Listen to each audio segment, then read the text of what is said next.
Merci beaucoup, cher Bruno. Dear Steve Cole, chères étudiantes, chers étudiants, chers amis, c'est la 8e conférence sur les nouvelles pratiques du journalisme que nous avons la chance et l'honneur d'accueillir à Sciences Po. La 4e que j'ai la chance pour ma part de voir en action et à laquelle il m'est donné de dire quelques mots. Donc bienvenue à toutes et à tous.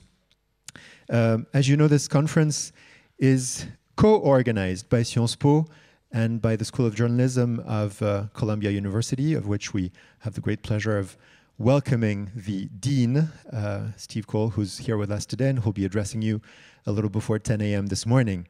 And this afternoon we'll be hearing from two researchers from the Tao Center of Columbia University, Sarah Watson and Andreas Greffe. So this is a co-production for a topic which probably has never been quite as crucial and as important as it is today, that of the responsibility of journalists in our society. As we know, journalists have been at the heart of the news recently. They always have been at the heart of the news because they produce the news in large part, but what I mean is a little different. It is safe to say that journalism itself has been at the heart of the news for the past few weeks and past few months, and that journalistic practice is being called very sharply into question.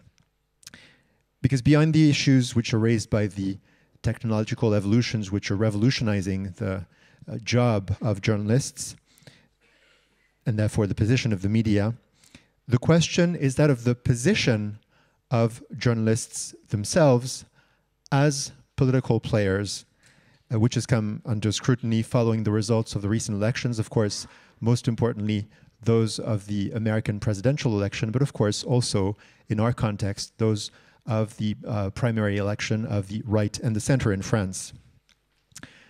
At Sciences Po in general, and at the School of Journalism of Sciences Po in particular, we find that these debates on the position of journalists are essential to our understanding of the way democracies operate and work. And I would even say that this question is central to our responsibility towards you, students of journalism, and towards our students in general.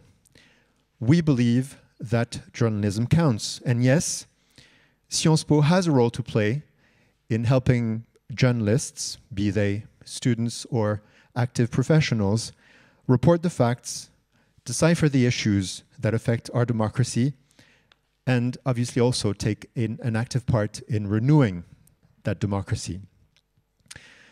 Nos élèves de l'école de journalisme de Sciences Po n'ont pas attendu cette journée de conférence, n'ont pas attendu la fin de la primaire de la droite et du centre pour se mettre à l'œuvre, pour essayer d'apporter leur pierre à ce travail de rénovation de la démocratie, de rénovation de notre compréhension de la manière dont la démocratie fonctionne.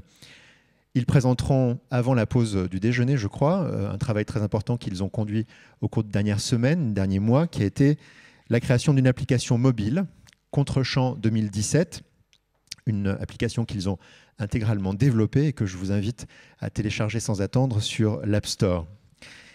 L'objet de cette application peut paraître anecdotique. Il consiste à suivre celles et ceux qui constituent l'entourage au quotidien des politiques, des différents candidats vers l'élection présidentielle, qui maquillent les candidats, qui les habillent, que mangent les candidats, qui sont leurs proches.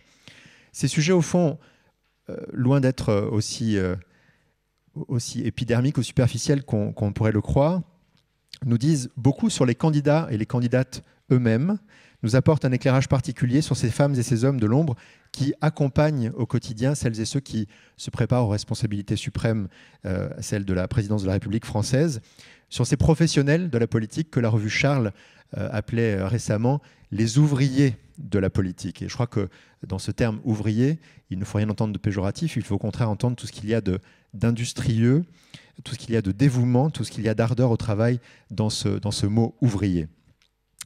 Et ces travaux ont, je crois, pleinement leur place dans cette conférence qui, avec la frénésie qui va au cours des mois prochains s'emparer de notre pays, comme tous les 5 ans, a pour objectif de vous proposer, de nous proposer, le temps d'une journée, une respiration, un moment de prise de recul par rapport au métier du journaliste. Grâce à l'intervention de professionnels reconnus des médias, de ce côté de l'Atlantique ou de l'autre, vous allez pouvoir échanger sur les nouvelles pratiques du journalisme, sur les derniers formats auxquels travaillent les rédactions, sur les expérimentations qu'elles mettent en œuvre et sur les questions qu'elles se posent. J'évoquais il y a quelques minutes, au tout début de cette brève intervention, les bouleversements technologiques qui changent en profondeur le métier de journalisme. Vous les connaissez mieux que moi. J'entendais ce matin Alice Santôme, avec beaucoup de brio sur France Culture, nous parler de la place des algorithmes dans la manière de forger désormais l'information presque à notre insu. Mais ce n'est qu'un des aspects du phénomène, l'irruption des prédictions, l'apparition des robots journalistes, l'explosion de la consommation d'informations sur mobile, ou encore la création de contenu sur Snapchat, sur Discover, la consommation de vidéos en direct. Tout cela bouleverse complètement l'univers de l'information et la façon dont les journalistes doivent aborder leur métier. Sciences Po, bien sûr, se passionne pour l'ensemble de ces évolutions, l'ensemble de ces changements, et nous tâchons de former nos élèves à appréhender ces bouleversements. Il faut dire que Sciences Po elle-même, au-delà de l'école de journalisme, a partie liée à un destin qui est très proche de celui des journalistes de manière générale. Je ne parle pas simplement des élèves qui, nous rejoignant en première année, nous disent pour la moitié d'entre eux à peu près vouloir être journalistes. Je pense plus profondément au rôle qui est le nôtre en tant qu'institution, au rôle de passeur dans un monde où l'information est si profuse, le rôle consistant à déchiffrer l'information, à la vérifier, à la fact-checker, comme on le dit désormais. Ce rôle-là est tout autant celui d'une université que le rôle des journalistes que vous êtes ou que vous aspirez à devenir. J'ai déjà trop parlé, l'heure est venue de céder le micro à Bruno Patino pour la vraie introduction de cette journée. Qu'il me soit simplement permis, avant de vous quitter, de remercier très très chaleureusement l'ensemble de l'équipe de l'école de journalisme qui a organisé cette journée d'échange et de débat, de remercier l'ensemble des participants qui vont intervenir sur cette estrade, et enfin l'ensemble de celles et de ceux, vous ici dans la salle et ceux qui vous rejoindront dans la journée, qui se sont rendus disponibles pour participer à ces échanges. Très belle conférence et très bonne journée à vous tous. Merci beaucoup.